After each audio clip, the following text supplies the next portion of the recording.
We must work together to find common solutions through dialogue and diplomacy.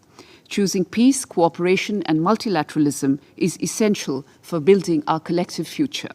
Strengthening the international architecture and governance systems to protect the global order, global laws and global values must therefore be a shared responsibility. Addressing the growing food grain shortages requires us to go beyond current constraints.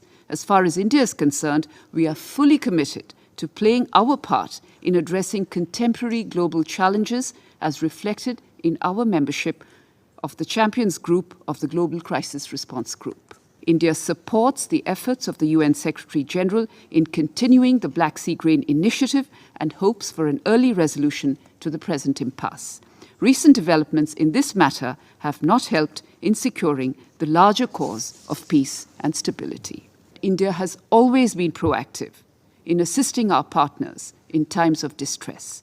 Even in the middle of the COVID-19 pandemic, India provided food aid in the form of thousands of metric tons of wheat, rice, pulses and lentils to several countries, including in our neighborhood and Africa, to strengthen food security.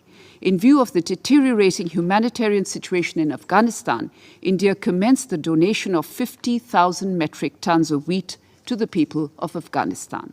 Similarly, India has continued its humanitarian support for Myanmar, including a grant of 10,000 tons of rice and wheat.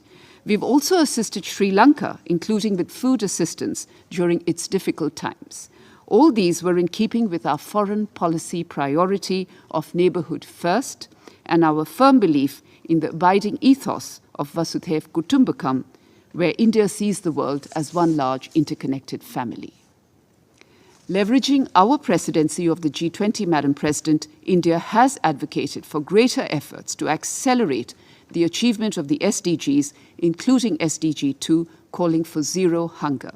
The Indian presidency is committed, in our Prime Minister's words, and I shall quote him, to depoliticizing the global supply of food, fertilizers, and medical products so that geopolitical tensions do not lead to humanitarian crises, unquote.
What the changes in India's population and the differential growth rate. Rationales about why it's not ending. What's your rationale? We have a very special guest on the record. The interview. The role that the US side played at that point of time. पूरी दुनिया की नजर. Assume my phone is tapped. I can probably say hello to Mr. Modi.